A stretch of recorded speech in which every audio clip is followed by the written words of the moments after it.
یہ کہانی ہے 415 ہجری کی، جب سلطان محمود غزنوی کو اس کے قابل اعتماد دوستوں نے یہ کہا کہ ہندوستان کے لوگوں کا یہ عقیدہ ہے کہ موت کے بعد انسان کی روح اس کے جسم سے جدا ہو کر سومنات کی خدمت میں حاضر ہو جاتی ہے، اور سومنات ہر روح کو اس کے کردار اور اعمال کے مطابق نیا جسم عطا کرتا ہے۔ سلطان محمود غزنوی نے جب یہ بے معنی افسانے سنے تو اس کے دل میں جہاد کا جذبہ پیدا ہونے لگا۔ اس مقصد کی خاطر سلطان محمود غزنوی نے 30,000 سپاہیوں کو ہمراہ لیا اور 20 شعبان 415 ہجری کو سومنات کی طرف روانہ ہوا۔ اس زمانے میں سومنات ایک بہت بڑا شہر تھا اور یہ شہر بحیرہ عرب کے کنارے آباد تھا۔ یہ شہر اپنے عظیم الشان بت کی وجہ سے تمام برہمنوں کے لیے بہت زیادہ معتبر تھا۔ چونکہ اس بت کا نام سومنات تھا، اس وجہ سے یہ مقام بھی سومنات کے نام سے مشہور تھا۔ سومنات مندر کی چھت 56 ستونوں پر کھڑی تھی اور اس کے درمیان میں بہت بڑا بت تھا۔ اس بت کی لمبائی 5 گز تھی،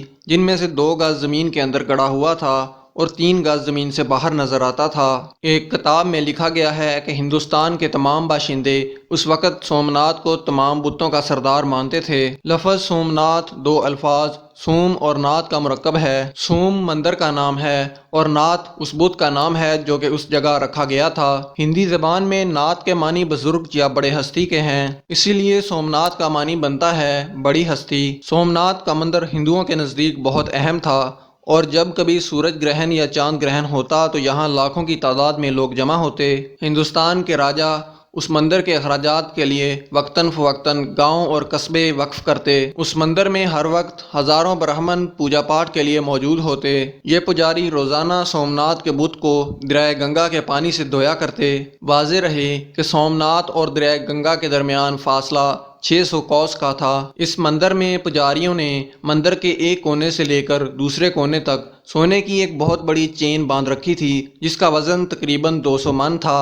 اس زنجیر میں چھوٹی چھوٹی گھنٹیاں لگی تھیں۔ پوجا پاٹ کے وقت اس زنجیر کو ہلایا جاتا، جس وجہ سے لوگ پوجا پاٹ کے لیے مندر میں داخل ہو جاتے۔ مندر میں ہر وقت سینکڑوں گانے والی عورتیں اور مرد موجود رہتے تھے۔ ہندوستان کے راجا اکثر اپنی بیٹیوں کو اس مندر کی خدمت کے لیے بھیجا کرتے، جو پھر ہمیشہ اپنی ساری زندگی اسی مندر میں گزار دیتی تھیں۔ پھر ایک وقت آیا کہ سلطان محمود غزنوی نے شہر پر حملہ کیا اور شہر کے رہنے والے لوگوں نے سلطان محمود غزنوی کے پاس ایک بہت بڑا وفد بھیجا کہ وہ شہر پر قبضہ کرے لیکن سومنات مندر میں موجود بت کو نہ توڑے۔ سلطان محمود غزنوی کے وزراء نے بھی سلطان کو یہی مشورہ دیا، لیکن سلطان نے جواب دیا کہ میں تاریخ میں خود کو ایک بت شکن گنوانا چاہتا ہوں، نہ کہ بت فروش۔ سلطان نے کہا کہ میں چاہتا ہوں کہ دنیا مجھے محمود بت شکن کے نام سے یاد رکھے۔ اس کے بعد سلطان محمود غزنوی نے برز کے ایک وار سے سومنات مندر کا بت توڑ دیا۔ اس بت کے 4 ٹکڑے کر کے